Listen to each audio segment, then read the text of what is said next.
बागेतला केर कचरा काढून झाल्यानंतर मिनी ब्लॉगला की नाही सुरुवात केली, पण कालचा दिवस माझा खूप बिझी असल्यामुळे पुढे मला शूटिंग काही करता आलंच नाही. दुसरा दिवस आहे आणि दुसऱ्या दिवशी इथे मी आता चक्की साफ करायला घेतलेली आहे. आज मला लावायचं होतं चक्कीमध्ये गव्हाचं पीठ.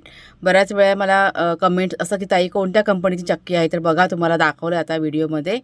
चक्की लावून झाली आणि त्याच्यानंतर आता मी घेतलेले आहेत कांदे साफ करायला. कांदे आहेत ना गोणीमध्ये भरून ठेवले होते.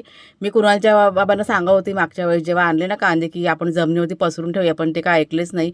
त्याच्यामुळे आतले आत म्हणजे कांदे आहेत ना त्यांना मोड आले होते. तर एका चादरीवरती सगळे गोण आहे ना पसरवून दिली मला कुणालच्या बाबांनी. मी करत होते पण मला काही उचलता येतच नव्हती, खूप भारी होती. आणि बघा जवळजवळ 1 किलोच्या आसपास कांदे आहेत ना असे खराब झाले होते. आता ते काय वाया जाणार नाही, ते मी बागेमध्ये आपल्या झाडांसाठी त्याचा वापर करणार. दुपारी 12 वाजता नाश्ता करायला घेतलेला आहे. म्हणजे अशी कामामध्ये असले ना की काय वेळेचं भान नसतं. तर कुणालचे बाबा आणि मी आम्ही दोघांनी मिळून नाश्ता केला आणि त्याच्यानंतर मी पुन्हा किचनमध्ये गेलेले आहे. थोडंसं किचन इथे जरा साफसफाई म्हणजे थोडंसं आवरावर करून घेतलं. बाहेर चक्कीचं चालू होतं.